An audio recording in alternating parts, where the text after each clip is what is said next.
As someone who's been involved with Christian ministry for over a decade, and as someone who's made a point or emphasis of my ministry to be somebody who articulates the Christian faith in a post-Christian world, a common question that comes up is this one of what is the relationship between science and faith?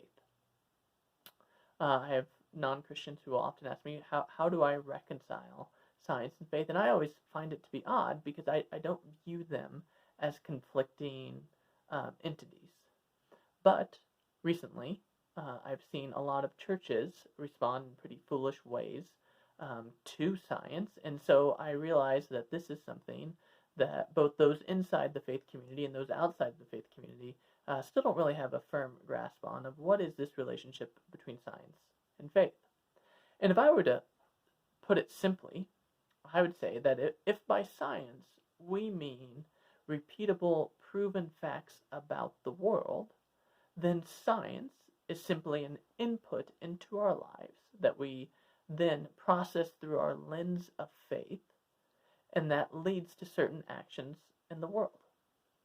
Now, there are other inputs in our lives that we do this process to. So, for instance, if somebody hurts me, that's an input into my life.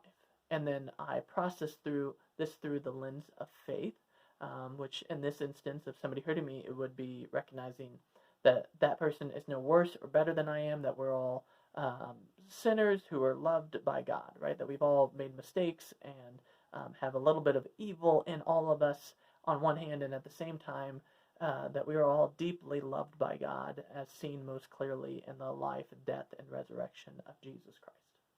And so I would take this input of being hurt, process it through my lens of faith, and hopefully that would lead to the action of speaking the truth in love to the person who hurt me, and also offering forgiveness as God has offered forgiveness to me. Or in the words of the biblical writer John, I am to love because God has loved me first. This is similar to what we do with science. Science is an input that goes through the lens of faith that leads to action.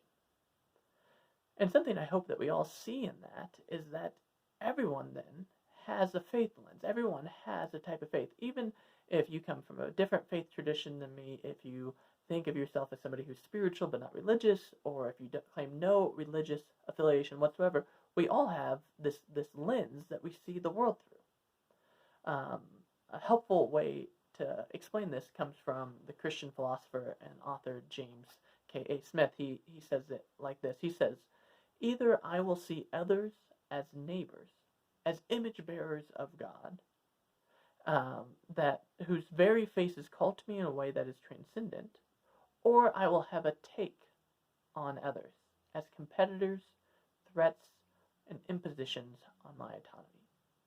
Right? Our faith, in part, is whatever our take is on our neighbor based on the inputs we've received.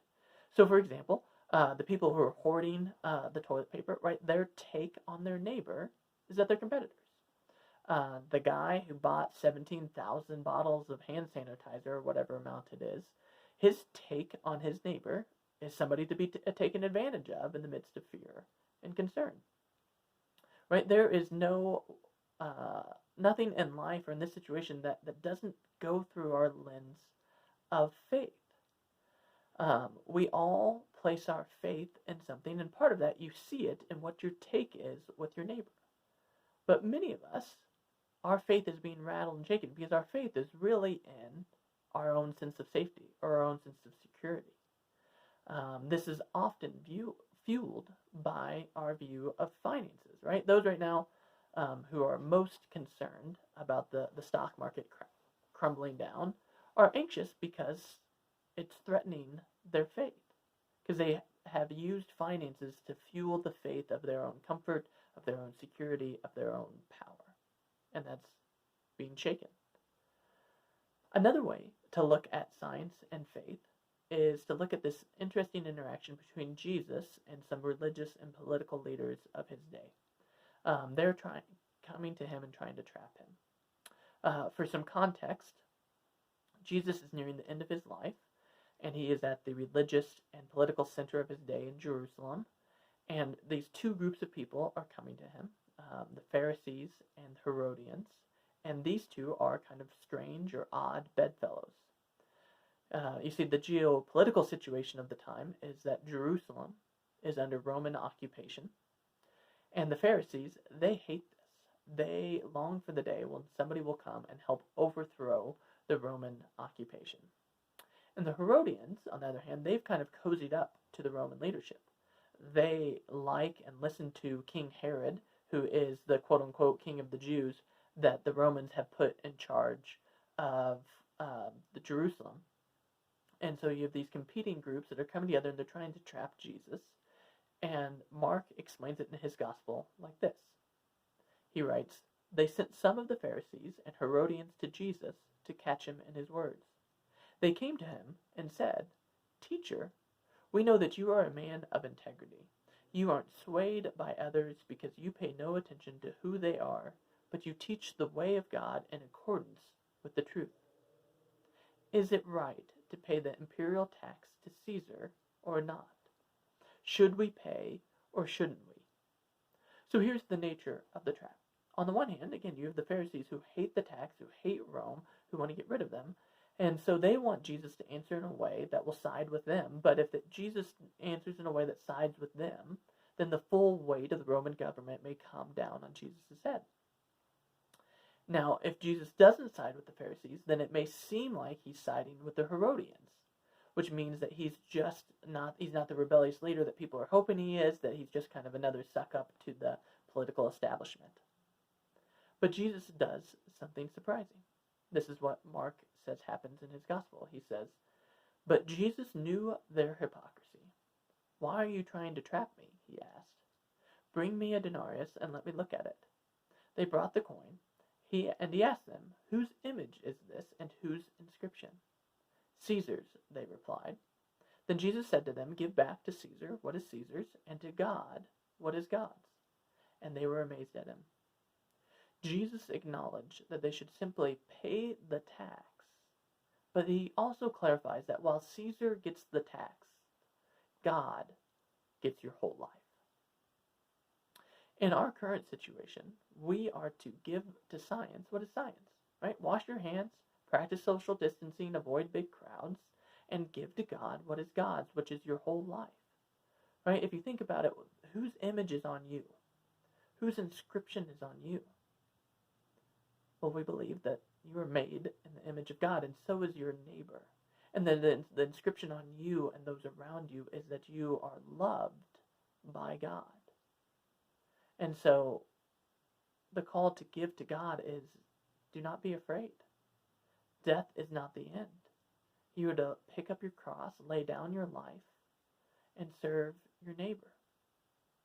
Another minister put this well. He said, "We are to be people who are washing our hands and washing others' feet." One of the most moving images in the life of Jesus is towards the end of his life, when he is mere hours away from being betrayed and sentenced to death. Jesus washes his disciples' feet. The call of the church in this moment is to serve the vulnerable, is to love our neighbor. And part of that service is by helping to limit the spread of the virus. Part of that service is to checking on your elderly neighbors and offering to buy them groceries or to share your toilet paper. Part of that is to check with the local food bank or schools and find ways to distribute meals to those who are in need. And I do want to apologize for the ways that some religious people have responded to this, who have minimized this, who have ignored the truths of reality. And I also want to say woe to the televangelist who is taking advantage of widows and others by profiting off of others' fears by promoting some sort of false cure. But to everyone else, I just want you to know that I know these next days and weeks are going to be difficult, but to remember that the one who endured the shame and pain of the cross for you and for me has promised to never abandon you nor forsake you. And the call of the church is to be this same presence of Christ in this world. And that we would do that in all that we say and do. And I hope that's true for you and for me in these coming days and weeks.